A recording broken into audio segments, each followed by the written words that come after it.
Welcome, ladies and gentlemen. Welcome to Ebony Championship Wrestling. Welcome to the podcast where the square circle comes alive and we deep dive everything WWE from a diverse perspective.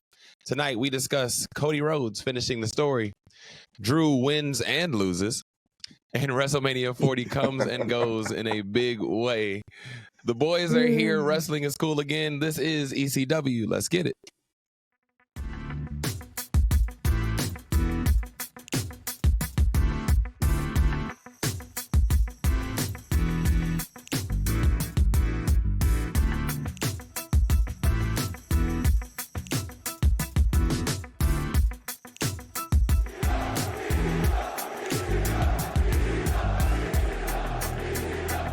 Welcome, ladies and gentlemen, and wrestling fans across the globe. I am the Jackie Miles, and I am excited to discuss tonight with my crew. We welcome back from Wrestlemania our resident tribal chief, my boy Griff, aka Griff Nation. Find Griff on Instagram at GriffNation84 and on X at CGriff84. Also on our screen tonight is my big brother, the man of 36 holds. We up to 36 now. Mr. Dirt Sheets himself, Montay, aka Coach Montay. Follow him on Instagram at Coach Montay24. Taking the chance to do his dance at the Space Jam, all right, is our wise man, B Dix.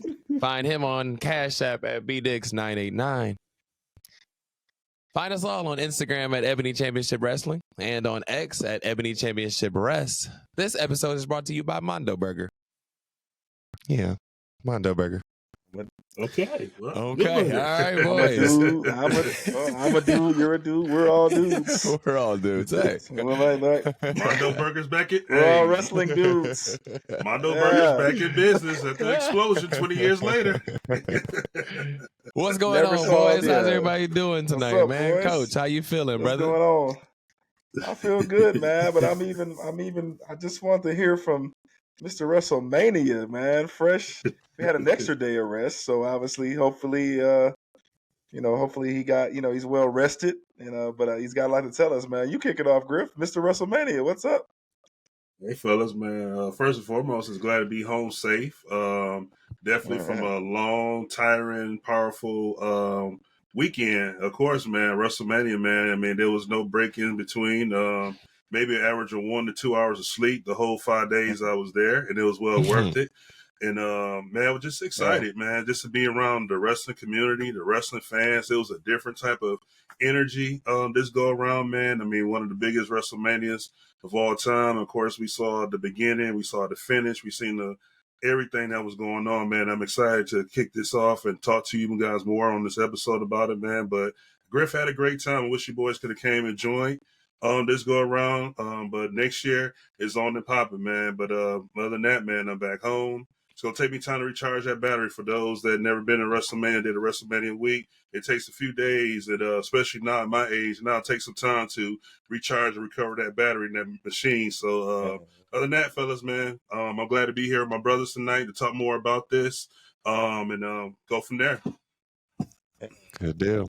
It was very weird for me. Good to see y'all, man. Good to see you, have you back, Mr. WrestleMania. But it was, as I told y'all last night off air, man, it was very weird to see it, from my house and, at watch parties, because this is the time of year where I'm gone. So I'm looking at my family. I'm looking at, it was good to be with my daughter and good to be with my, my wife, of course. But shoot, man, I need to be in Philadelphia. So, because I'm just used to it. They know where I am. You Jackie too. They know where we are the first week in April. Yes. So this week we had to be, obviously priorities take precedence, right? So we had to, becoming spectators. But man, listen, man, one of the greatest WrestleManias of all time lived up to the billing.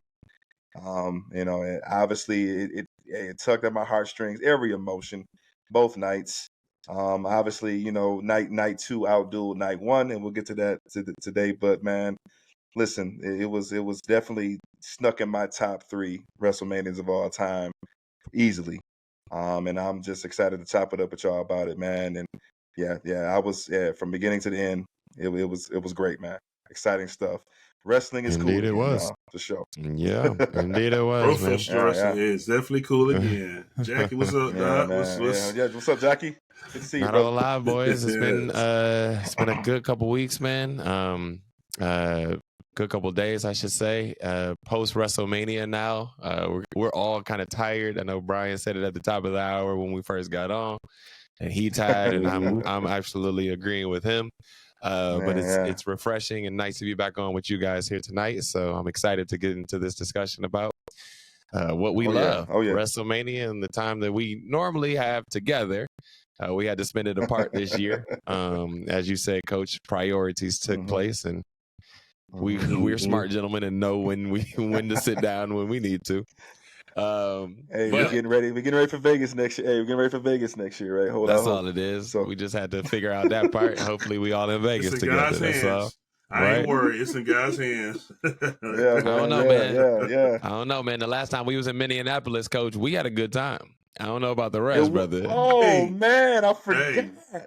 We had a good time. Low key. I forgot about that. Yes. Low key, Minneapolis is not a bad place, especially that new stadium. That's on my bucket list. So either way, I'm all for it. I'm going either way it goes. Man, but we hit them spots that was down there by the track, right? Yeah. Like down there, I think it was outskirts. It wasn't necessarily downtown, but it was somewhere. It was a good party time. District, right? Like by our hotel. It was Griff. It was a totally different world, bro.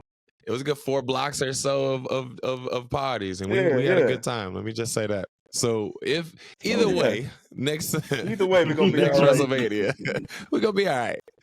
We gonna be all right. Well, let's dive. No outdoors. Either way, wherever city it is, both stadiums are not outdoors, so I'm good with that. We ain't gonna be cold. I can tell you that. We ain't gonna be cold. All right, man. Well, let's dive into this, man. You guys mentioned that night 1, night 2 for the first time was probably better than night 1 this year. So I would love to get your just honest reactions on WrestleMania itself, and what are our overall thoughts on the entire weekend, gents. Griff, you were in person. You were there.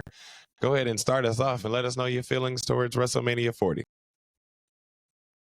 Oh man, overall, I may have to add this one to my top 5 all time.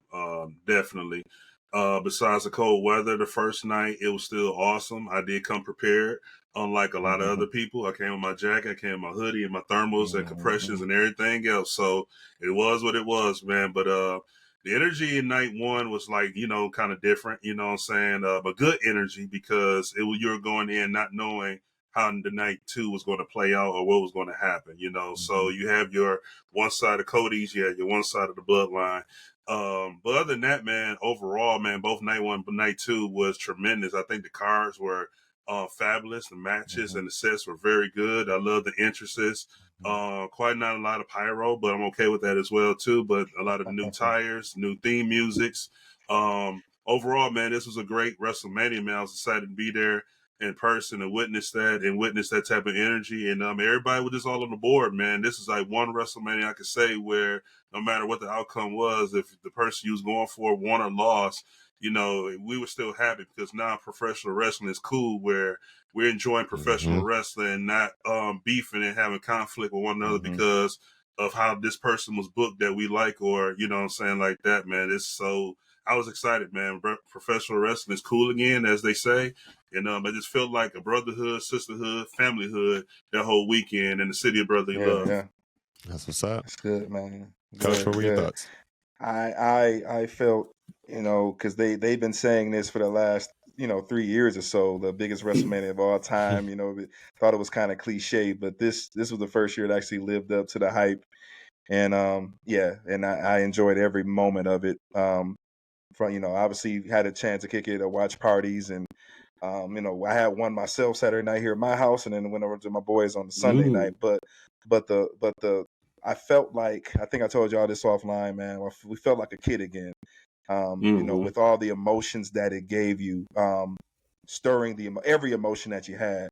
So there was some stuff that pissed you off. There was some stuff that excited you. There was some stuff that and of course we capped it off with making everybody at least want to cry, right? So it took you through all the emotions. True, pure wrestling fans enjoyed this. Night 1 set the table. The card was there. The title changes. Obviously, people with new beginnings, seeing title reigns come to an end that you never thought you would see. unpredictability. And then, of course, Cody finishing the story on night 2, man. The nice way to cap it off. All I can think about was Dusty, man, and what he really gave to the business. That connection, and basically getting this new generation, obviously recognizing who he was and how important he was to the business. And of course, Roman Reigns, man, 1,316 days of pure, of pure excellence and greatness. Seeing that come to an end, him bowing out gracefully, but it was drama, it was theater, it was everything that I had all, I'm always a sucker for theater, and it gave us that. So, yeah, tugged on every emotion, and hey, I was here for it. One of my top 3 favorite manias easily. What you? Yeah, definitely a bigger and better show, right? From a production standpoint, from a match standpoint, from all the different things. I texted Brian earlier in the weekend before things got started and was like, yeah, this weekend feels like a good weekend for wrestling. This feels like, I'm excited for a weekend of wrestling. And I was just nice to just sit here and just dive into a whole bunch of things wrestling. I watched a bunch of podcasts, I watched a bunch of documentaries around it. So it was a good weekend of wrestling. And like you guys said, the energy itself, I wasn't in the building. Griff, maybe you can speak to it a little bit more, but I wasn't in the building. But just the energy around this WrestleMania felt different than any other WrestleMania that that has come and gone. And you can tell that this one was different. I don't know if it was because it was under Paul Levesque now, or if it was under TKO, but the whole energy, the whole vibe of the situation itself was different, and you could feel that just coming through the TV screen. I don't know if it felt that same way, Griff. Yeah, there were two different types of energies. If I can break those down real quick. The first energy was the anticipation of the main event. Will Roman retain and the streak continue, or will Roman get dethroned? That was the biggest energy right there. Like, you had no idea. Even though we seen the signs throughout the week in this story, and we seen what transpired, how night 1 finished, you still didn't know how night 2 and the finish of night 2 is going to end. So there was always that anticipation, like, okay, we're 2 weeks away. We're 1 week away. We're 2 days away. You know what I'm saying? And you're seeing all the press that Cody was doing. You're seeing all the press that Roman and Rock was doing, going on Jimmy Fallon and, on the late night shows and stuff. And you just didn't know. And that's what that energy was, is that nobody didn't know. So nobody wasn't like predicted saying, okay, if this person lose, we riot. This person win, we riot. It was like, no matter who wins or loses, we're going to be happy and satisfied because we trust and know that the finish is going to be great.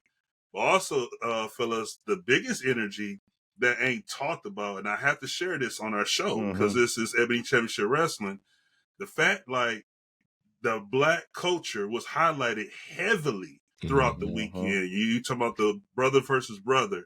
You talking about the Pride match. You talking about the 6-woman tag match with Jade, Naomi, and Bianca. Now, let me remind everybody also, too, and you fellas, too, I don't know if we talked about this or not, but those 3, Bianca, Naomi, and Jade, a year ago this time, were champions in 3 different promotions. You know what I'm saying? Now, a year later, they're together in a 6-woman tag match. So that was a big energy. Also, Meek Mill opening shows, and then you had Lil Wayne performing. And then, if you guys noticed, when they did the celebrities in the front row going around, how they showed all the celebrities that was there, they pretty much highlighted every Black celebrity that was there. And I think Vanessa Hudgens was like the only one that was highlighted that wasn't part of the Black culture, but they did a fantastic job, and they was really big on point, highlighting all the Black celebrities and the Black talent in Black America that whole weekend. So that was another energy that kind of surged up. And then not just for us, but other cultures and other nationalities and other races were very applauding and celebrating with us, and also understanding that was being highlighted as well. So that was another energy outside the main event and the Cody and Roman situation that kind of like added on to that energy as well. Well, let's go there. Let's talk about the Cody and Roman energy and situation. Let's start with night 1, where it seemed like Bloodline Rules was actually a thing in night one, as The Rock yells at the referee that if you count, you're fucking fired. So it was very clear that no matter what was happening here, it was all gonna be bloodline rules. So what are our thoughts towards the night one match with Cody, Seth, Roman, and The Rock? Let's start with you, Coach. Yeah, I felt like you said we kind of knew where it was going. I thought it was a good match. I was impressed. I was really curious to see how The Rock was going to do. Obviously, the first match, and I don't know however many years. So I was curious to see how the final boss was going to perform. Sure. We knew the heel tendencies were going to be there. We knew the heel waves was going to be in full effect. But yeah, everything about the match was brilliant. Roman was purely there, and give shout out to Roman coming in, man, looking shredded, man. Those two dudes came in the best shape. For him to drop the title, he came in shredded, man. He's too jacked. He still put in work. Like he's a pro's pro, right?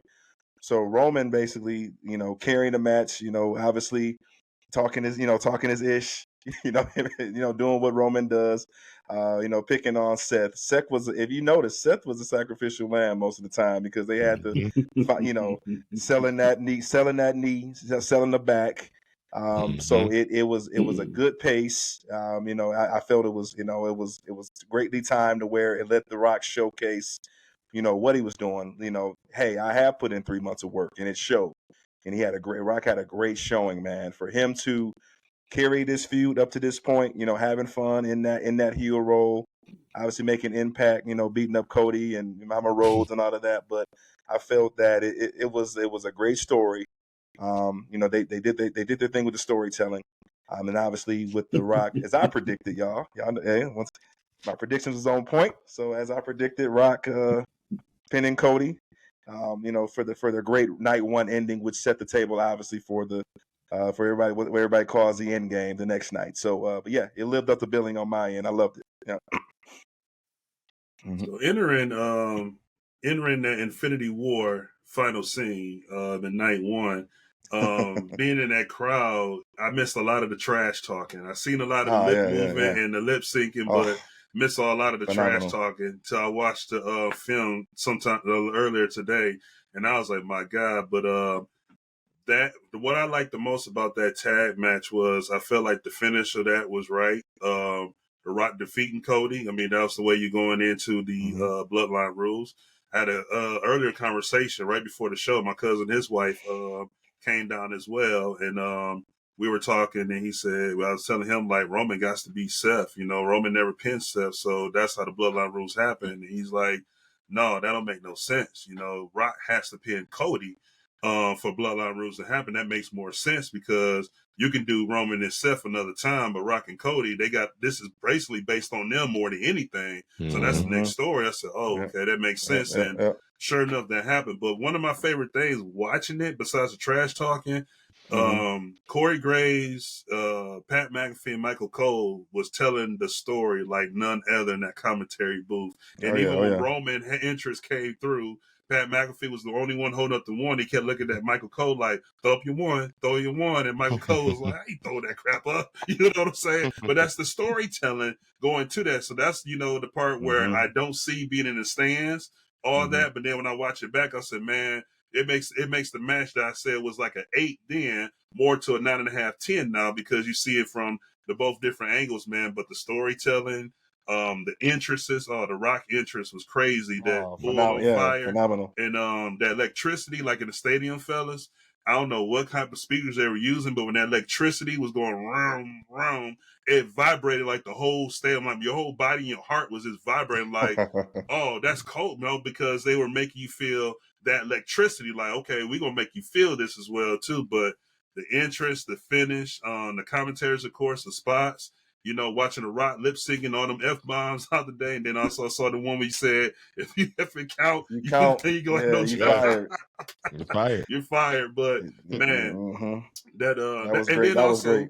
And then and then also too, no solo. It was just those 4 going out with no other interference. So that's another thing I loved about the match. It was just those 4 decided what's going to happen for night 2. Yeah, I appreciated that there was no outside interference. And I also appreciated that, and I said this to you guys once before, but The Rock and Stone Cold have both come back in the last 3 years or so and have had matches.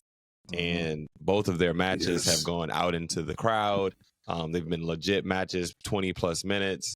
They both took bumps in situations that you never thought you would see them take bumps again. So for him to come back, go full heel and go all the way in, man, it was good to have him back in this run. Hopefully it's not over. Clearly it's not over because him and Cody have to finish this thing off. But it was nice having him back. And like you said, no interactions from the outside people. Let's get these four together and let's settle it amongst ourselves so that we can go into Bloodline rules and we can bring literally everybody back. So let's go to night 2 in this. And what are our reactions to Cody and Roman's finale? Let's call it. Griff? It was, man. I want to say this is probably one of the best WrestleMania main events I ever witnessed. Easily. Like some people, I hear this term saying overbooked. I still don't know what they mean by overbooked. I guess meaning like you're throwing everybody in there, or it's like doing too much. Yeah. I don't think it was overbooked. I think the cast that was involved in that final finale were the right ones, and it made sense because you have to look at the history they had with each other.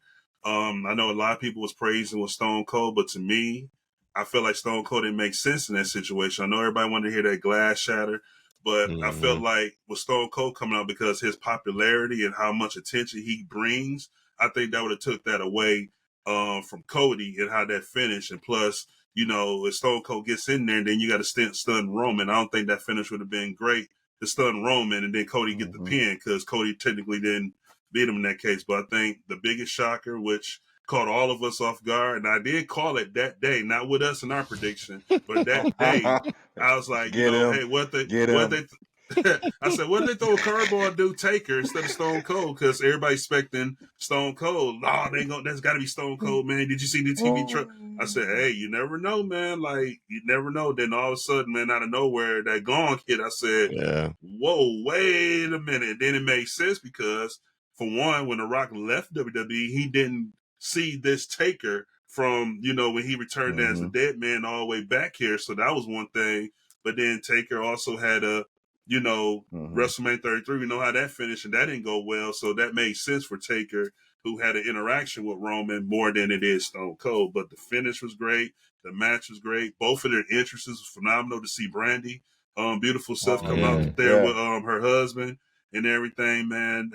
It was just fantastic, man. Just to watch it in person and watch it on TV when I got back, man, to see how it went and hearing the commentary. Then also my girl Samantha and that emotion afterwards, man. It just like, God, it was just like unbelievable. Like I'm getting goosebumps now talking about it. I just can't put it in the words, man. But overall, it was just a fantastic main event, fantastic finish, man. Coach? I had a nervous energy all day. And then as it got close, I'm like, I sensed the changing of the guard because, y'all, we talked about this. It was a big fight feel. And this is just where WWE production is going, man. Everything's a big fight feel. It had that. The camera angles. I know we talked about it in other matches, but the camera angles now, hey, the challenger champion and all of that they're doing, with the production. From the entrance, I knew, like, okay, it's going to hit different. Hey, Cody in it to win it tonight. And Roman came in, did work. He worked his methodical pace. Obviously, talking to stuff. Hey, still my company. And he seemed like he was in the game until once Jimmy hit that ring, all hell broke loose, and we was like, all right, here we go. And it goes back to the emotions that I talked about at the beginning of the show, man. Like, hey, coming into this is the one that had me and my emotions all over the place. Like, whoa, like, what are we doing? But it was great. You know what I'm saying? Great from start to finish. But yeah, Jimmy, everybody was connected. Obviously, Solo coming in, and I love how they called back to everything they did exact to what they did last year. And it was Solo and the Solo spike, and then obviously, Cena coming in taking care of him. I was quite shocked at the Undertaker getting in there, but yeah, they had history as well. 99. I think the late 90s they still had some good bouts too. But yeah, once once all that hell broke loose, it was kind of the overarching theme of the night because when you talk about those other matches that we'll discuss, if you take your eye off the ball, you're gonna get and if you get too cocky, you're gonna or arrogant, you make the wrong decision, it's gonna cost you. Mm-hmm. And that's what happened to Roman in this case. The call back to the Shield and Shield coming in. Seth coming in. I don't know. He limped in the damn ring, and plus the cameraman couldn't find him. So Griff, I know you've seen it in person, but it took us a while to get to that to find out he was in the damn ring. But yeah, once he got in and hit him with that obviously the call back to the betrayal, everything that Roman's it addressed Roman's trauma. Yeah, the plan B, and then Roman's trauma. And it took us out of the ball, and it cost him the undisputed belt. And here we are, with a new. Samantha. Hey, all the emotions was in there, bro, and that was heartfelt, bro. That tugged at my heartstrings for her to finally say that. I know she had, Samantha had said, "Hey, I don't know what I'm going to say or how I'm going to say it, but I know it's going to be emotional," and that she was. A great night to see all the old faces come out and celebrate with him, man, and.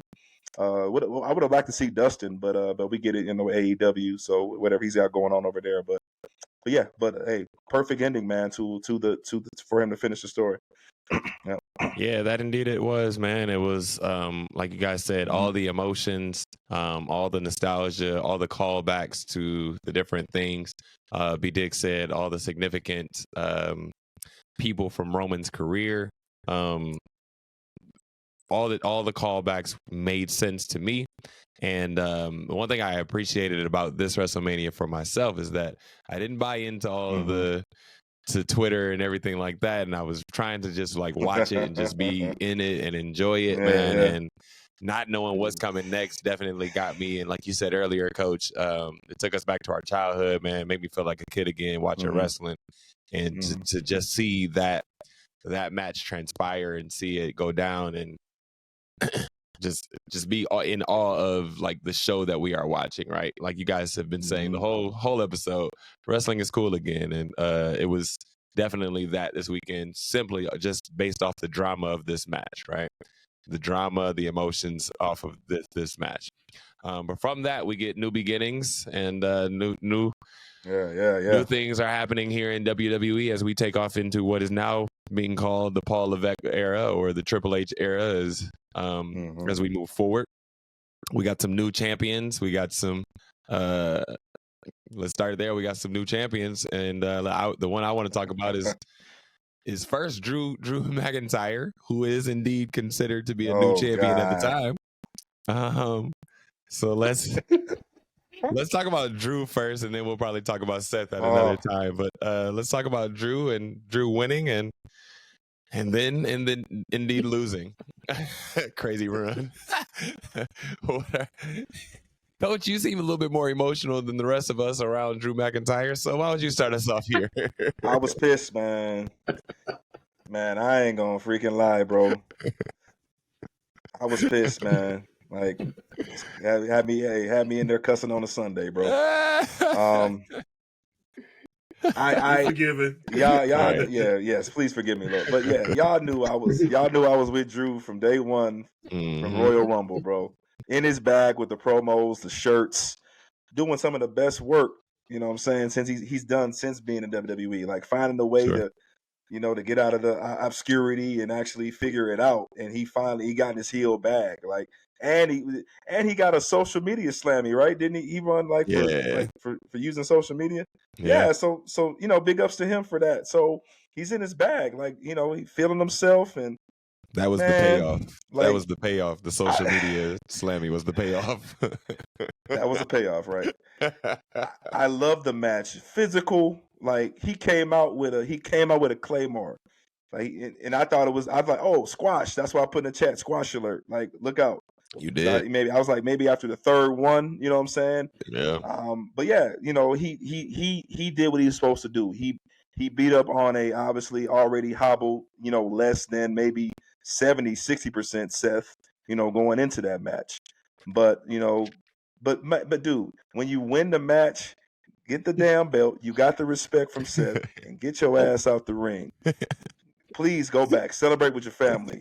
You know what I'm saying? Run. Right, exactly. Run, Negro, run. Like, do what you got to do. Take it. Hey, get on the turnbuckle.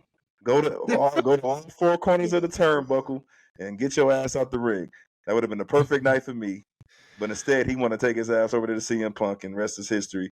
Nope, that's not how wrestling works, bro. That's not how wrestling works. Yeah, I know. But I was pissed. I wanted my boy Drew to actually have his moment longer than 5 minutes. I was pissed. That was my emotion. You know, when we hear gunfire, we running. We ain't looking to see who's shooting. We running. And don't ask no questions. And Drew decided to go to the shooter and try to confront the shooter. And that's what ended up happening. Like, bruh, hey, as soon as I heard that gunfire, I'm going. If I know the shooter's sitting there ringside, once I won, I'm out of there because I know he coming after me. But the match itself, man, was very physical and aggressive. Great match. But I didn't watch the beginning, the entrances of when I got back, but I'm sure it probably was mentioned. But that was a great tribute. I'm assuming that was for Roddy Piper for Drew's entrance with the bagpipes and everything. But like I told you guys, and I know I got heat from that too. So let me re-clarify this, fellas. So right before night 2 ended up kicking off, our own host Jackie said, what was the MOTN, which is match of the night. Okay.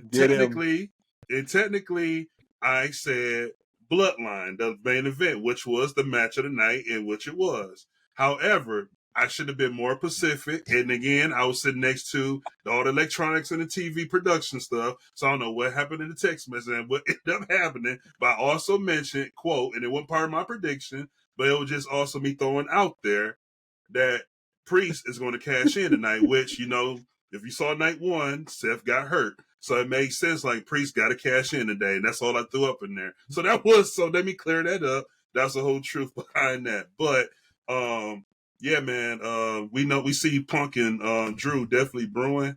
And shout out to Priest. I know he was getting a lot of heat about holding that briefcase, not cashing it in, but he cashed it in when he needed to cash it in and at the right time.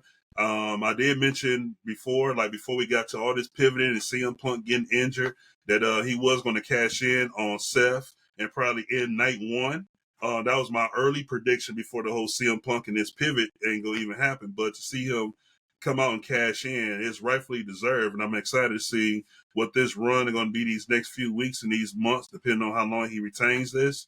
But that was a great way to kick off night 1, because that really set the tone. And it also shout out to the Puerto Rican culture as well too, because a lot of them was very excited and emotional to when he won that belt as well. We talked well before WrestleMania got going that Seth was clearly not focused, clearly didn't have his eyes on the ball going into WrestleMania. When we talk about the heavyweight championship itself, he was so wrapped up in the other storyline that it was very clear that he was about to take an L. I just think that the swerve that they threw in with Damian Priest was the right call, and the way they did it, it was. The way they did it had me invested in it, and to see Judgment Day, so excited for him celebrating on the stage together, man, that was great. And those are the moments that you enjoy, right? Like those are the moments where it's like, we know that this is supposed to happen. This makes sense. It feels good. Like, let's all celebrate this thing. And and Judgment Day gave us that moment. I just noticed, and I'm sorry, I saw you say it earlier in the chat, Brian, but I just noticed, Griff, you seem to be wearing a lot of red tonight. Oh man, your glasses don't have the word "yeet" across them no more. Yeah, bro, how you? Yeah, you switched sides, bro. What happened here? You went from Crips to blood. Yeah, you went from Crips to Bloods, bro. What happened here? Would you like to speak to the match, sir? Are we entering that? Yeah, let's go ahead and talk about Uso versus. Let's talk about Uso versus Uso. Griff was adamantly a Jey Uso fan, and bought all the merch, had all the stuff. Bro. Was Team Blue all the way. and now he seems to be wearing red. So we would love to hear why the switch has happened. Griff?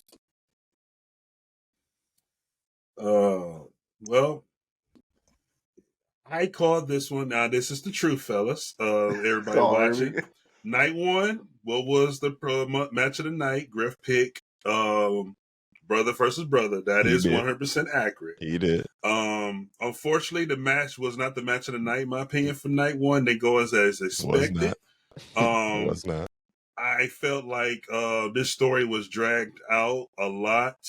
And one thing I will say was very powerful and very inspiring was the video package before the match. That was dope. Whoever put that together, that was seriously great. But the match itself did not connect with that video package. So that video package was the best thing of that match. I think this. Well, I'm not going to even say this story. Think with where it's going to go. I'm just going to stay here. I felt like if they would have built this more, did more promo, got more personal, like the Rock and Cody and the Roman situation did, especially with this being family, and put this match together, I was looking more like more outside stuff, and like, hey, maybe another family member is trying to get involved and do some stuff like back in the day when Bret Hart family was ringside, and someone was like, stop this, and somebody got super kick. You know what I'm saying? Like, spike this bug up. Somebody did get super kicked. Somebody did get super kicked. Yeah. And and shout out to Jim.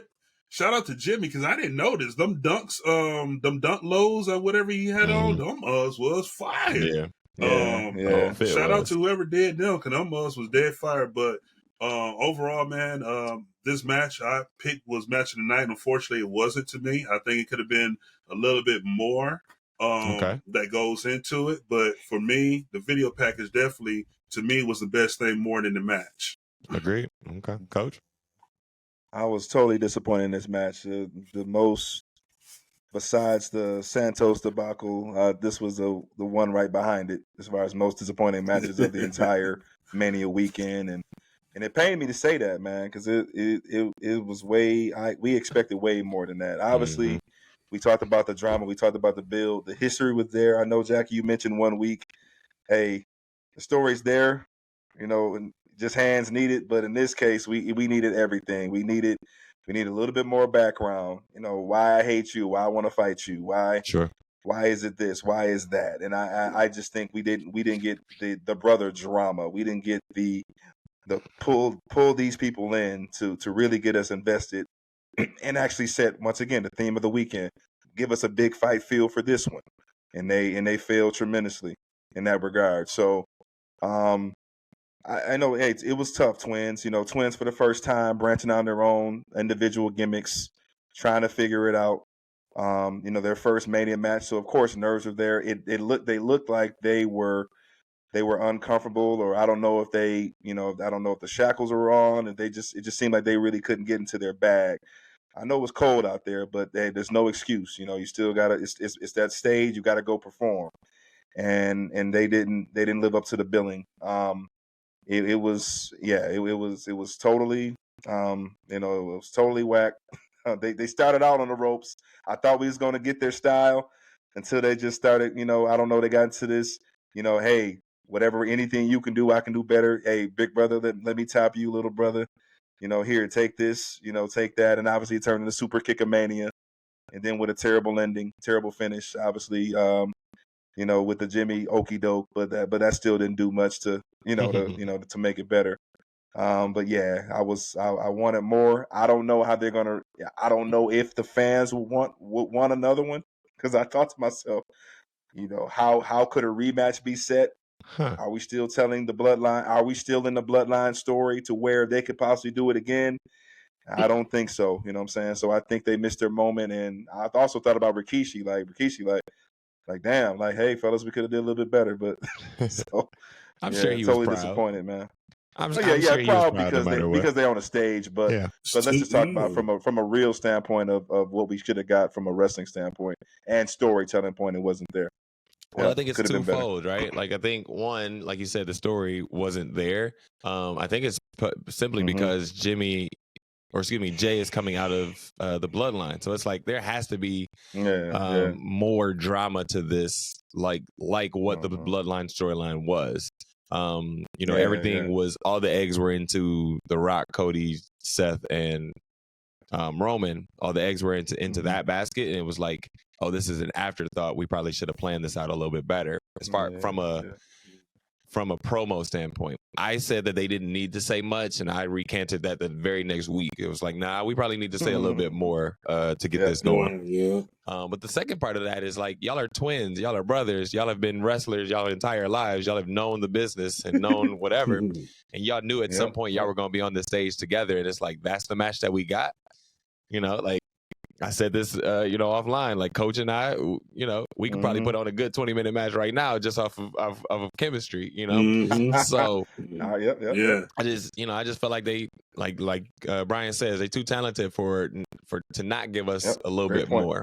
And not hating. It's just like we expected a little bit more from that situation, and it should have included a little bit more drama. Where we did get drama, and it played out perfectly, and it worked out for the person that I'm getting ready to speak on, was Bayley, right? Like the drama of being in that group, starting that group, realizing that group is turning on her well before it actually happened. We were calling for it for months. Like this, they gonna beat the hell out of that lady when they get the chance, right? But it actually worked out at war games. Yeah. But it actually worked out. It actually worked out for Bayley in the end, and the whole storyline itself was told really, really well. So I would love to get your quick thoughts on Bayley and Io. Bayley is Bayley's time. And I'm going to always refer back to, and it's always stuck to me every time you say this, Jackie, is the payoff. And Bayley was in the same line that Seth was. We're going through a whole year losing and putting people over, but then got that big payoff. And I think this is the Seth payoff for Bayley going forward. On top of, we're in this new era.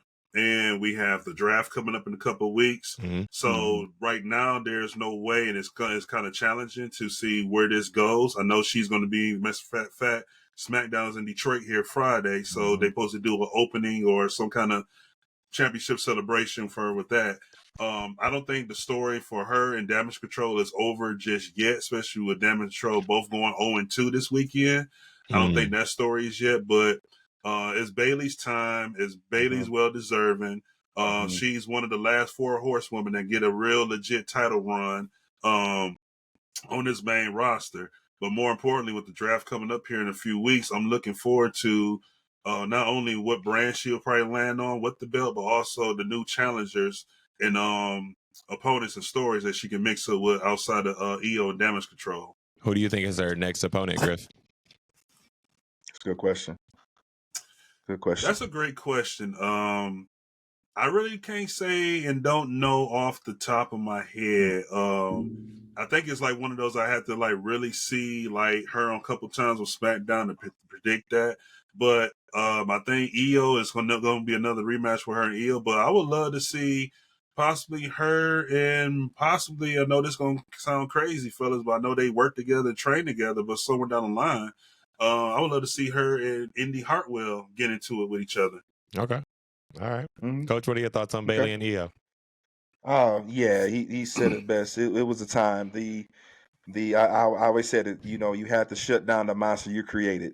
And that, so it's been brewing from day one. But it is her time for her to come back from injury and have that story. She's had 2 months to gain sympathy, and she had the crowd behind her going into the match, which was great.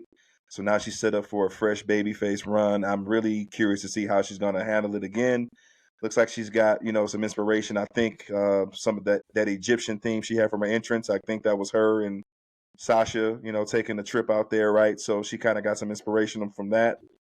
But yeah, so I kind of want to see how this gimmick, how she's going to do it on her babyface run, and taking on those fresh challengers. My gut is, Jackie, I think it's going to be Dakota probably going to take one more stab at her.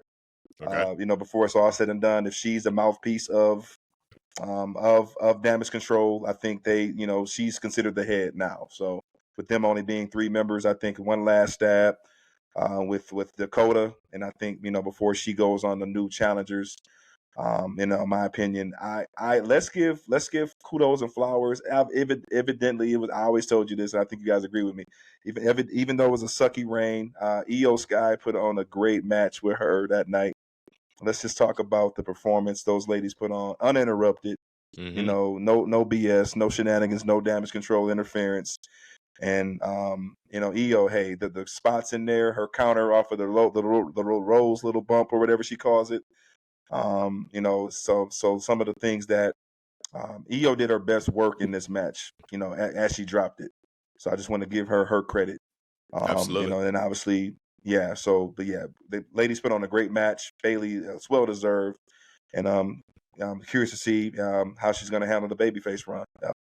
Yeah, hey Jackie, before you go, I didn't mean to cut you off. I also want to hear when you share your point.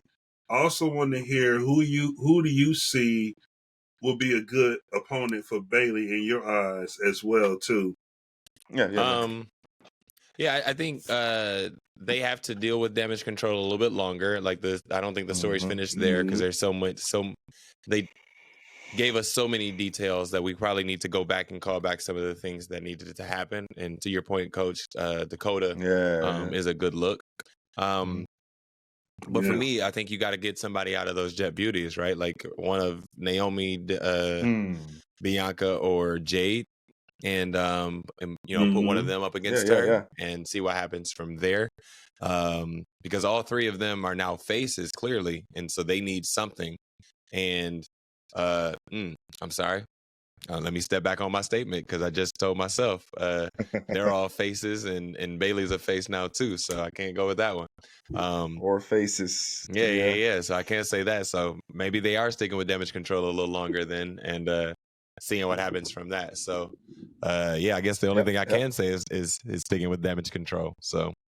But with that being said, with those other women, Jade, Bianca, and Naomi, what a match that they put on, right? I didn't know what to expect coming from Jade, but I was impressed and look forward to seeing a little bit more from her. What are our thoughts here, Coach? Why don't you start us off? Oh, the Jet Beauties, that's a great moment, man. Obviously, by them seeing them together looking flawless on SmackDown, man. Them ladies, they brought the fire, with the black cowboy theme. Awesome, bro. It was obviously we knew this was a showcase match to set up Jade, to give her moment. Introduce her to the world officially on the Mania stage. Sure. Had a chance she was on with Mark Henry and those guys before, and very down to earth, man. She's very cool, very cool lady. She's about business and she's in the right spot. So now it's just a matter of, that's a matter of getting her to make sure she's still developing, still taking those reps, and getting her ready to do longer matches. I was obviously what you said about the match itself, yes. Some areas where, we knew Bianca was going to carry the majority of it. Naomi did her thing. I think Naomi got concussed at one point and found herself back in there with a couple spots. But yes, let's not forget to catch Kyrie off that rope when she does get the hot tag. Showing, doing what Jay does, man. Showing her strengths. Obviously, the right call by her getting the pin, and I know, a lot of fans love the way she's pinning people. So hey, that's her trademark. Pin me. Hey, we here for it. Pin us, right? So, but I just, and I told y'all this offline. I just hope that they don't fall into the formula how AEW fumbled her. With the squash with the squash formula. Let's see some holds. Let's see what she's been learning so far in the Performance Center. That's kind of where I am. You're a technical guy, so you're looking for technical wrestling. On the right track. You're a technical guy, so you're looking for technical wrestling. I get it. I get it. Griff, what are our thoughts on the Jet Beauties of the week? Yeah, they set the tone Friday night. I actually was there to see them come down in the Beyonce cowgirl thing. Is that where we were going with that? Pointing at the WrestleMania sign. I think that's what it came down to. The shout out to Beyonce, but I think that's what they were doing. However, they looked great, phenomenal, man. They set the tone Friday night. With the point at the sign and, setting the statement saying this is what we're going to do tomorrow. But to see their interests and feel that power and that energy from Jay's interest, Bianca interest, Naomi interest when they came up together and did they separate things coming down and everything, that really was the energy setter for me. With that, the matches itself was great with the Dakota and also the Kabuki Warriors, and then also alluded to, I don't know how much they showed that on TV. I didn't review the match on TV yet, but one thing is when they were coming down, the Jet Beauties were coming down, Asuka and what's her name, Kyrie, were dancing and twerking in the ring, and Dakota, you could tell she had this face like, we ain't at the club right now, Doc. We got some serious business. Don't y'all, like Dakota had that look like, do y'all see what's coming down the aisle right now? Y'all would have said, here, pop, drop it, lock. You know what I'm saying?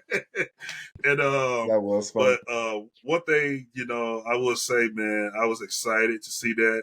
A lot of the black women, a lot of women, period, that was in that arena was happy, emotional to witness that in itself, man. And it was great, man. It wasn't bad at all, man. It was exciting for Jay, and like I alluded to earlier before, here we are a year ago. Bianca was the world women's champ going against Asuka, and Trent was the TNA champion, and Jay was the TNT champion, AEW. Three of these ladies were champions in different territories and promotions, and 1 year later they're teaming up at a WrestleMania, man. So kudos to them, man. That was very historic to watch. Yeah, man. It was definitely definitely good for the culture. As black wrestling fans as we are, we enjoy seeing our people on the screen. We enjoy seeing our people successful, and it was nice to see three black women, especially in the times that we're in now, especially with one of them receiving all the flack that she received for being on the cover of 2K. It was nice to see them team up and do this thing. I called for the team up of Bianca and Jade a while back. I didn't know Naomi was going to be involved in that too, but once you add that, it was like, yeah, this makes sense, and I'm all here for it. That's on the women's side. On the men's side, we got our brothers finally picking up a dub, and it's on the WrestleMania stage, and shit. Finally, we got one. All right, finally. The Pride picks up a win. Bobby, Montez, Ford, and Dawkins finally get a dub over what is it, the Final Testament. So what are our thoughts here? Coach, I want to go to you first because you brought it up, and me and Griff did not want to talk about these brothers for quite some time, but you were consistent, so I want to go to you first. What's up? I was consistent because of the struggle. Like, hey, we've been hoodwinked, we've been bamboozled, we've been swindled this whole time. They just don't know. Thank you, Griff, for clearing it up that Montez, Ford, and Dawkins just couldn't go heel. They just naturally couldn't get the people to dislike them. That's all it came down to. At the end of the day, y'all, they tried. This was a feud that they needed to go over. Obviously, I love the entertainment value that they brought. Bubba Ray out there was fire. That was a breath of fresh air. That was. Once again, I'm here for anything Attitude Era or ECW. Like, I'm down for all of it. And when he put them glasses on, I knew it was gonna be some pop. I knew it was gonna be some more shenanigans, and for them to call back to the obviously the Devon, his what's up off the top rope, and then them to call back to that, the spots in there, the physicality. I kind of the women could have had a couple more. Like, we could have showcased them a little more. Give Scarlett and B-Fab a little bit more. Maybe a couple more spots, but sure. But other than that, man, hey, they got the table. All the nostalgia was there. Montez, the spot for me obviously was the somersault off of the turnbuckle. Mm-hmm. That's just Montez is doing Montez things, man. But yeah, the right guys went over. Hey y'all, it was we complained about them. What was that? Most of the winter going into all the way up to Mania, all the way through Mania season, bro. Every week. But they finally got the payoff that they need every week. So much needed victory. Now I hope they keep the momentum because they're obviously set up for another babyface run with Bobby. So, yep, I loved it. Yep.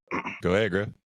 I said it on last week's show. I was for B-Fab all the way. And reason being is because it was her time not just to get the spotlight on her, what she can do on the microphone, but also in that ring as well, too. I was excited.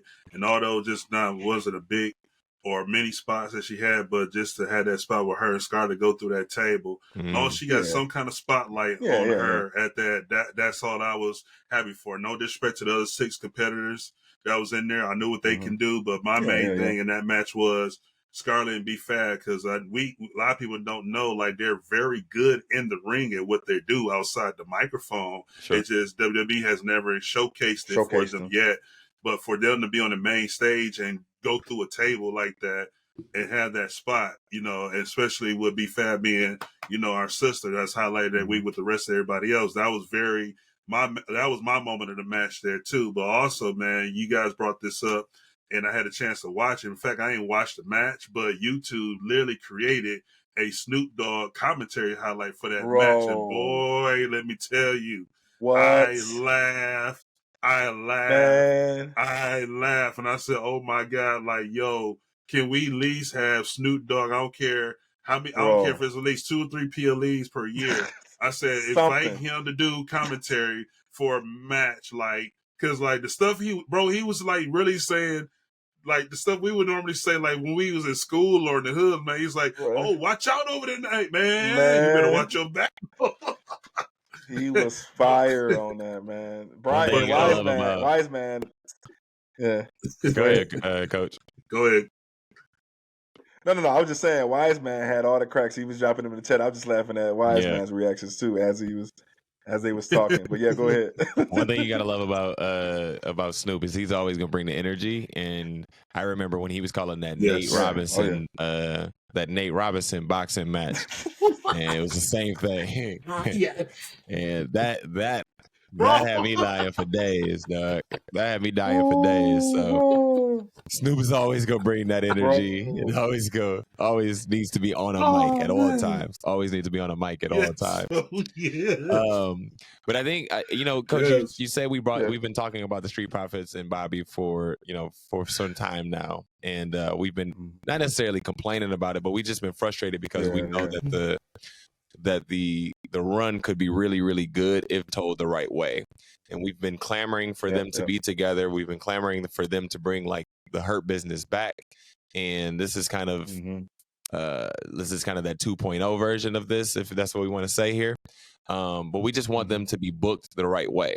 And so if they can't go heel, that's fine. But like now let's book them the right way as far as faces. So we got the payoff from WrestleMania. Hopefully moving forward, we'll actually get some good booking here and make sure that we actually can get over, right? Somebody else who in my head can't get over is Sami Zayn. And y'all know my frustration with this build and how this came about, and wasn't a fan of it. I watched the match. I enjoyed the match because of Gunther, but it just didn't feel right to me. So I would love to hear your thoughts. Griff, go ahead and start us off, brother.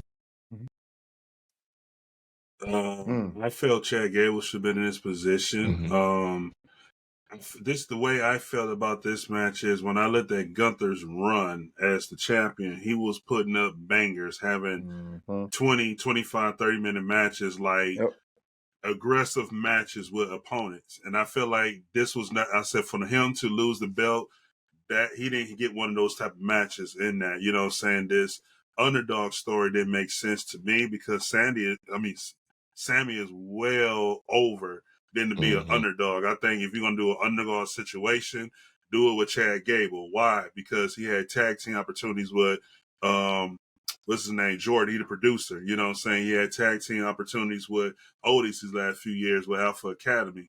But now if you're going to break him into a single competitor and he could get over that hump, I would have rather seen Sammy being the trainer to Gable more than Gable being that to Sammy, especially with Sammy being part of the bloodline and working with Roman and having that one-on-one match with Roman. To me, he should have been more the trainer to say, yo, you see what I went through with the bloodline. You see what I did with Roman. You see, if it wasn't for Jay and Jimmy or Solo, whoever came out and interfered, I had Roman beat in my hometown. So if I can almost do it and believe I can do it with Roman, you can do this with thing too. So I think Chad should have been in that situation. And I will say this right now, I will be highly disappointed if Chad wins the belt Monday. Not because he doesn't deserve it, because it's like, why would you have Sammy had the belt for 1 week and you should have put Chad in the first place to dethrone Gunther? Yep. Why wouldn't he be on WrestleMania? Great point, Coach. Mm-hmm. That would be the first real fumble of the ball, from Triple H in this new era, for sure. If they do that, I was disappointed, y'all. I was kind of upset with this. I was upset with the outcome. This was another match that made me say, "Damn, like that's the wrong call there." For a prestigious reign of the IC belt, Gunther has done everything he needed to do to elevate that belt back to prominence. And for him to lose it in that way, that fashion, with that type of storyline, nah. I mean, it's just the right storyline, wrong person, right?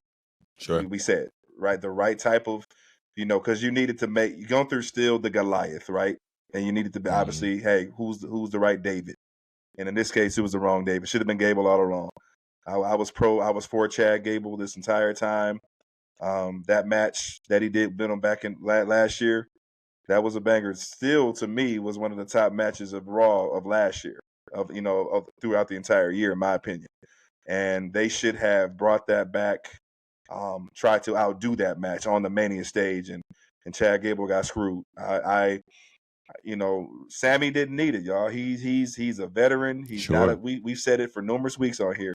Sammy did not need this spotlight. He did not need it. Make us believe it. Yes, I thought that was great entertainment in a go home show for the Rocky theme. Yeah, I'm a sucker for gym work and you getting ready to go battle. That's what we do. I like that stuff. Okay, great angle. But other than that, like, okay, it's still the wrong guy. And then obviously, hey, I would have felt a lot better before I pass it to you, Jackie. I would have felt a lot better if Gunther comes out on top and then he loses it the right way to Chad on the SummerSlam stage. That's how I felt. That's where I wanted to go. Okay. What you think, Jackie? Yeah, I think if you don't involve Chad Gable in this, then I think it's a little bit better. Because I think the presence of Chad Gable, knowing that it should have been Chad Gable, made this sour for me. And it's like you're trying to tell an underdog story with somebody who hasn't been an underdog. They've lit up WrestleMania the last 3 WrestleManias. So how can we say that he's now an underdog in this situation just because he's going against Gunther? I mean, yeah, we're building up Gunther in that mindset, but that it doesn't necessarily help Gunther or do anything for Gunther. And it just makes me think, like, why are we putting Sami Zayn in this? So the inclusion of Chad Gable into the storyline probably was unnecessary, especially when he should have been the one that was in the storyline from the very beginning. And so hopefully we get something out of this. I'm with you guys. I don't want Chad to hold it now, because it's like, why did you even give it to Sammy? All right, now it's on Sammy. Let's stick with it. Exactly. Fine, let's just roll. Right. And now hope maybe there's a good storyline from Chad Gable. Maybe he turns heel. You've been calling for Sami Zayn to turn heel this whole time. Griff, you still see that? You still see that happening? Well, Sammy with the belt now, I don't see that happening. Okay. Because he's an inch a little bit more over than he was. This match he got with Gable coming up will determine, where the direction will go. But I think now with him with the belt, I think it's probably going to be leading more with Gable, probably leading to go heel than it will be Sammy. Okay. Yeah, that makes sense. I would call for Chad because you stole my Mania moment, right? Yep. Yeah, you stole my Mania moment. My moment. It's only natural. Jack, you made a great point offline, preparing for the show, that Gunther was out of character. Yeah. Taking his eye off the ball. Yeah, that was a great point. You kind of said that earlier. Elaborate on that. Yeah, you kind of said that earlier about like taking the eye off the ball was kind of the theme of the entire show. But just the antics of Gunther towards the end of the match and the things that he did were so out of character for him. He was never a wrestler that like talked trash in the middle of a match. He was never a wrestler to engage with the audience in the way that he did the other night. And so once he started doing that, I knew immediately, damn, this man lost. And Sami Zayn is gonna pick this up. And so for them to do that is like, that doesn't feel right, because that's not Gunther's style. And if Sami beats him in a normal finish, then I'm like, all right, that's fine. But for Gunther to step outside of his norm and do something different, and then Sami wins, it's like, nah, y'all had to switch it up just to make me believe that Sami could win it. So, and if you have to do it that way, then I don't believe it from the very beginning. Then you're not gonna get me to believe it from the very beginning. You know what I mean? So facts, and that took the luster, that took the prestige off of his moment. That's what I meant. That's why I said what I meant. Like, dude, this is over almost a 700-day reign, and for you to act that way before you drop it, like, like, come on, like, make it. If you're going, because I came in under the impression that it was going to be a dog fight, a knockdown, drag out. Sure. And it had its moments, but this should have been this blood, sweat, and tears type of match where somebody got to get drug out. It had the potential to be match of the night, right? To get my title. It had the potential to be match of the night. It had the potential to like steal the show, and it definitely didn't. It definitely didn't. So, speaking of Mania moments, let's go to this last topic before we jump into a different segment. Logan Paul continues to show up on the biggest stages. Logan Paul is an athlete and continues to show that he deserves to be there. And he has a fan in me now. I am now a Logan Paul fan. Logan Paul versus Kevin Owens versus Randy Orton. Did it live up to the hype of the show? Did it live up to the hype? What are your thoughts, Coach? Terrible build, great, fantastic match. So that's that's what it is. It was, and I think I said this around Elimination Chamber time, like one of our preview shows for Elimination Chamber. Say, hey guys, those three on the stage, triple threat. So they just should have told it differently than the two faces getting together. And Randy and KO are better than that. As far as they should be better than that. The storytelling failed there. So Triple H missed it on that one. But Logan, to your point, Mr. Prime himself, that's he did his thing. He made the match once KO and Randy finally decided to go at it, and let's get to work and let's get to cooking. That's when you saw Logan just shine and shine through. Naturally, hey, we called the heels, coming out victorious on this. And obviously we'll see where the storyline goes. But yes, it was a great weekend for Prime. Obviously the logo and the mat. So the businessman making all the right deals. He basically saying move over C4 and then let me show you how it's done. But yeah, great match. I'm happy he retained. So that was one for the books. Okay. Way to save the feud and obviously put on the match. Yeah, I'm going to skip over the match because we know those three very talented and very great professionally in that ring. But I want to point out the business side for everybody that's watching. That's more important than anything. I'm here for a good heel and here for a good bad guy. Logan Paul, business wise, is a mastermind. To have the Prime bottle in the ring, to have the Prime bottle on the mat, business on the ring aprons as well, turnbuckles. Excuse me, but the reason for that is because he took the extra step to invest in that business and also in his business.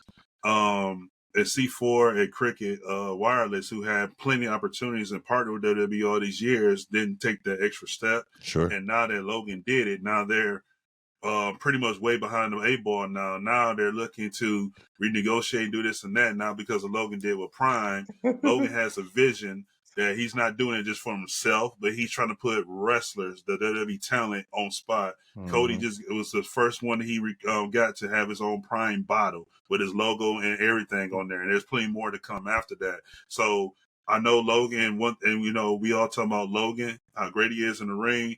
But let's not forget the business mind that he's doing and how he's doing podcasting. He's doing investments. He's trying to put other people on over, just on his podcast and business. And more importantly, he's putting in that work in the performance centers and training every day. Like, he's very passionate, have a heart for this. He's not like the celebrity ones that come in when they want to and leave because of their fame. He really loves this, and he's really using this platform not just to put him over, but put others that he's working with over as well too. So shout out to Paul, and a great match he had with Randy and KO. I thought those two were definitely fit for him at this stage with WrestleMania to help him retain that U.S. belt going forward.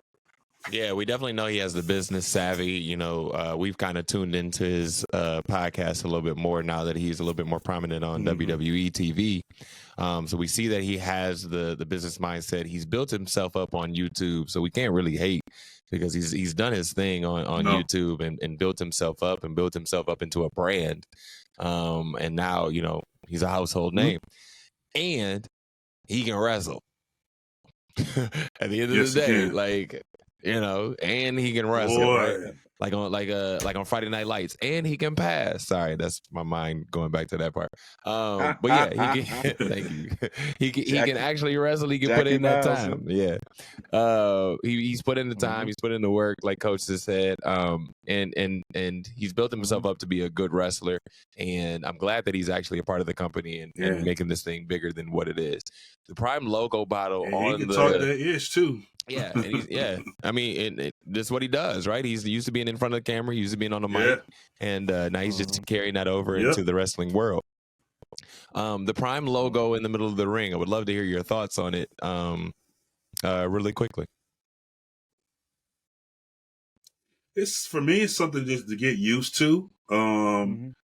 It is what it is. I mean, that's big. I mean, if I was in that position and my business is on the middle of a WWE ring and on the turnbuckles, I'd be excited as well. But it's just something that for me, I got to get used to. It was just kind of weird seeing that both nights in the ring. I don't think it was on Raw either. I think this is doing this PLEs only. But either way, I think it just takes some time to get used to. And I think that's just an opportunity. I mean, if we're ever going to talk about evolving, transitioning, doing something new, that's something that we got to understand and know going in this direction. That's something new and part of the involvement that the company is going in to have that. So, yeah, that's an opportunity. And I think that's just a start for others that got other ideas and visions to enhance their platform, that they can get encouraged and motivated by what Logan's doing in this situation. Yeah, it looked cool to me. Like I said, it was a decent size. It wasn't too big, it wasn't too small. It was just Prime is here, had a good presence, didn't try to overtake the entire ring, and then obviously the turnbuckles for the WWE partnership. The brand awareness for WWE is awesome, man. Like, so this started last year. So obviously, because each match is sponsored by, there's company getting some love each match. Yeah. And so that's what I love about it, man. Hey, everybody coming in flocking to this product, bro, and making money. Can't wait to see the Rap Snacks match, man. It's coming soon. Can't wait to see the Rap Snacks match. And it's gonna be lit. It's gonna be lit. Yeah. Let's turn our attention. I forgot one match in particular. Let's turn our attention to the beginning of WrestleMania itself. My fault. I totally forgot that this even happened. Thank you for pushing me, Griff. Rhea versus Becky jumps it off, and maybe I tried to drown it out because I'm still in PTSD from that girl yelling into my TV the last time Rhea had live entrance music. So I still got PTSD from that. This is mine. Yeah. Oh man. So Rhea versus Becky, and Rhea finally defends her title and defends it in a big way. What are our thoughts here, Griff? Let's go ahead and start with you, brother. Great. It was great opening. It was a no-brainer that should have opened up the night in itself.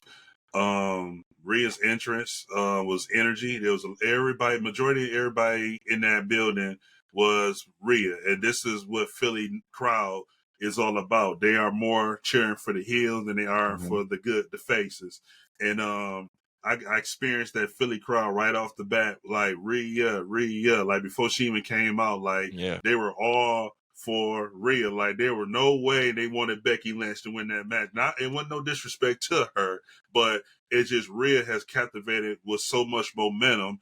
Everybody wants to see her continue. But man, one thing I like about Rhea, and I want to bring up something that Bayley mentioned too in her press conference. She talked about Rhea. She said Rhea don't get enough credit for what she do. She's putting in work in the gym. She's the women's world champion, but she said the hardest thing Rhea is doing that a lot of people don't realize is that she's almost involved in like 5 to 10 storylines a night, from going to Raw, going to SmackDown. We've seen her on NXT before, and she said that's kind of tough as a champion to defend your champion, focus on your storyline, focus on your lines. Then you with the Judgment Day, and then you got to get involved with the Dominic's beef. You got to get involved with Priest beef. So she said it's so much going on. But to the match point, the kickoff, and it was a fair and square match. It was no run-ins, no interference. And that was the way to start off and also close out, because Rhea now can say she defeated all 4 of the horsewomen. And she pretty much the top 2, who I always said has carried the most endurance and stamina, Becky and Charlotte. She beat them both back-to-back Manias fair and square and won and retained the championship. So salute to Rhea in that situation. And now Becky got her book tour and book things coming up, man. But she put on a heck of a match too, so I can't discredit that. But shout out to Rhea, man. She definitely earned more of my respect on that match. Yeah, Rhea's a bona fide star, y'all. She's here. She's gonna have some staying power. Let's get ready. Let's lock in. It's not going to be a reign as long as Roman's, but let's lock in for a long one here, a decent one. It was her presentation, man. She's captivating the audience, man. Her, no matter what demographic age, they love some Rhea Ripley, man. Mommy is on top. She's running the game, and she's going to continue to run it for a long time. From the match was a dog fight as I expected. Becky, showed her competitive edge. You guys know how I feel about the man. Kind of excited to see her go away for a little bit, but I'll give her, let's give kudos. She's making money outside the business. So this is a good time for her and her husband to kind of step away.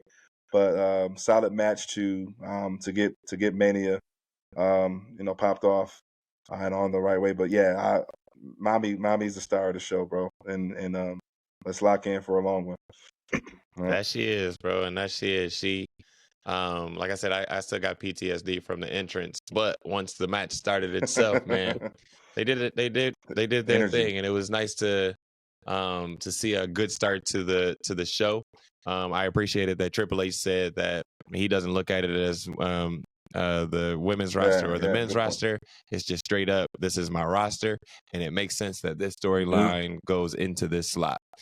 And indeed it did. They were the storyline to start everything off. They were to me, the big match on the women's side. Like, I understand the tag team match, and I understand Bayley and Io, but let's be honest, Becky and Rhea are the top of that women's division. So it was nice to see them start it off and start things off in a big way. Yeah, and good, from them starting off, the show just took off and ran, and it was to me, like you guys have said, we've talked about this since set the tone. Top 5 WrestleManias probably. I don't know if it's number one just yet, but I got to watch it a few more times. But definitely top 5. So let's do this. X7 has a lot to say about that. Yeah, that's what I'm saying. Yeah, that one's tough. That one's tough. One's tough. Let's do this real quick. I just sent it in the chat. Let's give some flowers real quick to some people that may not have been like the prominent story in WrestleMania weekend. But let's give shout outs in our way. We call it giving our flowers. So let's give some shout outs real quick. Coach, over to you. I want to first give a shout out to Friday night. I think the true Paul Heyman set the tone for the weekend. Being Philadelphia, as I just wanted to shout out what a great speech that was. I would love to hear the uncensored version. But yes, Paul Heyman's induction speech was yeah. So that was everything. Stand and deliver. Trick and Mello, yes. Two brothers. I was nothing but proud. Like I'm sitting here, I was like, I'm not mad. Whoever wins, I'm cool with it. But we knew where the storyline was going. It's gonna be Trick. They're gonna put him over, but just for them to have that moment at the biggest stand and deliver, biggest stand and deliver gate, and to be headlined by brothers. Man, nothing short of amazing. So shout out to those brothers doing their thing, and let's see where Trick goes from here. Hopefully he gets in the crosshairs of Ilya and gets that NXT title. Yeah. Hopefully we see Carmelo up on SmackDown this week. For sure. Griff, over to you. Let's see. Hey, I want to definitely send my roses and my flowers to my girl Samantha. She had a very, very intense, busy week. Starting off at Wrestlemania. I did upload the video. I don't know if you guys saw it, but I will upload it on the Ebony Instagram. Matter of fact, I'll make sure I do that before I go to bed tonight.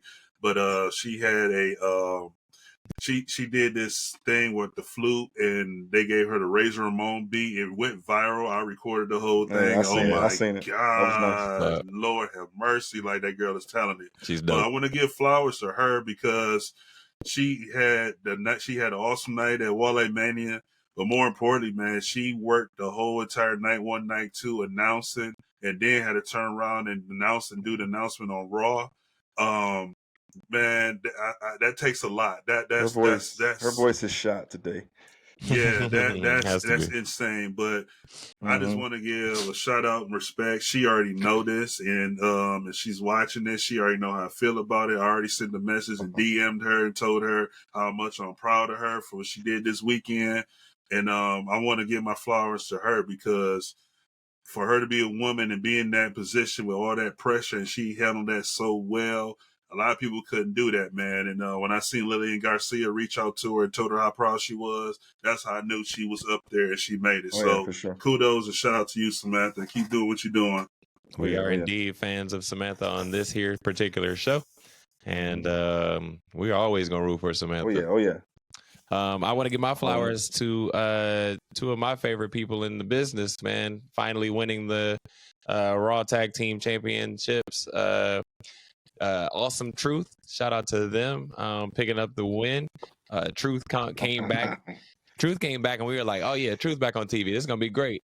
And immediately skyrocketed himself just small vignettes in the back, man. So shout out to him. Shout out to Miz for getting that win with him. And, man, hopefully they hold on to him for a little while. I don't want it just to be like a joke run for them. I actually want them to do something with them. So hopefully they get him. Oh, yeah.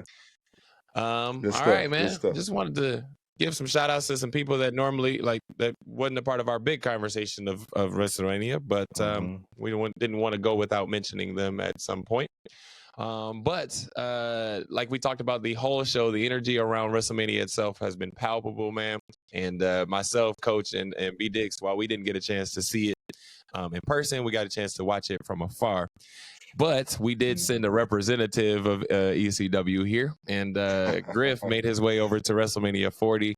And so I'm going to throw it over to Griff's for Griff's picks. And we want to hear your top 5 moments of WrestleMania outside the show itself. Griff, over to you, brother. Oh, man. I appreciate it, fellas, man. Thanks again for this opportunity for Griff Picks. My favorite 5 moments during the weekend. So let's get started, man. Definitely number 1 for me was the return of Access, which is now known as WWE World, hosted and owned by Fanatics. Great way to see the Superstore, see different attractions and experiences coming back to life. One of my favorite exhibits that were there was the whole Samoan Dynasty exhibit. They had the whole table, the head of the table, all the family members, and also that big PowerPoint presentation The Rock displayed at the press conference. They had that big portrait as well too. So that was one of my favorite exhibits. But definitely WWE World, and seeing the fans interact and participate in that, man, that was real good too. So I do recommend y'all to get a 5-day pass versus a general admission ticket. So that way you get a wristband, show up anytime you want to. If you want to leave and go get something to eat, come back. That's what that's for. So it's well worth the money. My next one, this is the first time for me. I definitely got a ticket for this event literally like 30 minutes prior before it started. And it was just the hot topic of the day. And everyone's asking me all day long, are you going? Are you going? You should go. You should go. I said, okay, bump it. Now, mind you, I flew in Thursday. Didn't make it to the hotel like 2 or 3 o'clock in the morning. So every kind of item I had to change clothes in, I did it from the rental car. And it is what it is. I'm a traveler, so I'm used to it. But I planned on doing it, and I said, you know what? Here it is. I'm a first time. The cherry has been broken. Well, Wrestlemania, oh my God! Let me tell you guys, it's something to see, something to experience. It took me a minute to get used to it because I was thinking it was more of a party go thing scene, but they did a lot of TED talkings and tributes. But at the end of the day, the music, the energy, the contests they were having, the shout outs, the twerk contesting. I mean, it was just like, I'm just gonna put it to you this way: next year we're going. Let's leave it like that. But Wrestlemania, I got to see Wale, but more importantly, man, I don't know if you gotta know it. I'm a very big hip hop person, and to see one of my favorite hip hop artists, Freeway, come out, man, that's my guy. Yeah. And that's a Philly native, man. So that was great to see Freeway come out and perform one of my favorite songs, What We Do Is Wrong. And I was like, okay, now we rocking. So Wrestlemania definitely was a moment. Nice. My next one, real simple, man, is the fan interaction, man. Just to come in there and a lot of people from all over the world and all over the United States that comes in that knows that follow me on Griff Nation. They're very excited and passionate just to meet up, just to meet me, just to take a picture. I literally felt like I was a superstar. They wanted to take that advantage. I know I'm the last person to have a big head, but just to have that feeling, that moment, that people from all over the world just wanted a moment or see me or take a picture of me and have a small conversation. Or that was like a huge big blockbuster moment for me. So that's my third one. Okay. My fourth one is walking into WrestleMania and seeing a lot of first-time WrestleMania fans witnessing their first WrestleMania, just their excitement when they went through the ticket scan and then when they got up to the stairs and saw the set and saw the ring and stuff, their eyes just blew up. Some people were crying. Some people were just like on FaceTime, like, look, I'm here. I finally made it. And I knew what that feeling was, man. A lot of people worked hard. This was a very expensive trip itself. So I know a lot of people worked hard, whether they pulled out credit cards or whether they worked triple time or put out a loan. I don't care. At the end of the day, they got the experience. And for me to witness that and share my experience with this being my 18th WrestleMania, that really surprised a lot of them. Like, yo, you've been here 18 times, and just getting people to ask me questions was my favorite moments. That was one of my favorite things too. And last but not least, gentlemen, man, y'all know I've been talking about this young lady for the longest. I had a lot of missed opportunities with this person, and I had the opportunity to finally meet her, interact with her, and also she reshared our picture on her Instagram, man. I'm talking about my girl Zelina Vega. Yeah. We are huge Zelina Vega fans over here. We are huge Zelina Vega fans over here. So huge shout out to her, man. We appreciate her for taking care of our boy as he was down there. The only reason we watching the LWO. You are not an LWO fan at all. You are not here for the LWO. And I understand. I was not on board at first either, simply because of Rey Mysterio. But I got to give credit where credit is due. When they do wrestle, LWO does put on a show. So you got to give credit where credit's due. Griff, man, we appreciate you. Griff's picks, brother. We appreciate another edition of that, man. Thank you, sir. And we hope you had a good time. Real quick, did y'all get the chance to see the sneak peeks they sent y'all today? Sure did. Okay. Yeah. I got a few. I'll see you a few more before I go publicly. Okay. All right, all good. Yeah, buddy. keep the sneak peeks coming. All good. Keep the sneak peeks coming. But yeah, man, we appreciate you. Hope you had a good time down there at Mania, man. I did, man. I had FOMO over here, brother. I'm like, listen, I can just hop on this train real quick, slide down there, and be in the stadium. $10? Yeah, let me slide into the stadium before it's all said and done. But I decided not to. Go ahead, Griff. Real quick. I'll make this real quick. The NXT superstars were some of the most coolest, down to earth of all time. I send more sneak peeks later, but Jakara, Lash, Trick, Mello, Kalani, Obafemi, Odyssey Jones, Valkyria. I had an opportunity to meet a lot of them. I even shared the Ebony podcast, with Jakara and Lash too. So they were like, put our pictures up there and tag us. I was like, great. So saying that, I just wanted y'all to know, like, another reason for me here too. This is one of my favorites, but I didn't put that as a pick because y'all know this is my habit. I like putting us over. You know what I'm saying? It was more me working as this trip was not more of a vacation. It was more like, how can I put myself over, but also put us over as well? This was more of a working trip where it was network opportunities. In fact, I had a chance to even sit down for a few minutes with can't think of his name, but he's the one that does the Busted Open podcast with Bubba Ray and Mark Henry. The big Cody Crybaby. I forgot his name. Yeah, with the pink robe. Yeah. So I had a chance to sit with him and talk to him, man, and just encourage him, like, hey, one thing I learned about podcasting is people are not going to like what we say and disagree with what we're going to do, but we can't let that stop us, because the more we keep talking and talking and talking, that's what's going to bring more views and more views, more views. But I just wanted to say, man, hopefully when we all come together next time, they are going to remember who I am. They're going to remember who we are. And I just had this vision that we're all going to get together and we all going to hang out. But I have to say, outside of TV, Noam Dar, Jakara, the whole metaphor, Trick, Mello, Kalani. When I tell you they're the most coolest, down-to-earth people, they just happy to be here. And because when you have Shawn Michaels and Triple H that's running that leadership, it makes people feel more, excited and happy for what they're doing and just happy to get the interaction. So I just had to throw that out there, man. Like, I know I said I was going to give y'all some sneak peeks, but yeah, I made an attempt to meet all our Ebony sisters and brothers while I was there and connect with them. We appreciate you for putting in that work, bro. We appreciate you for putting in that work. Man. Got to. Put us over.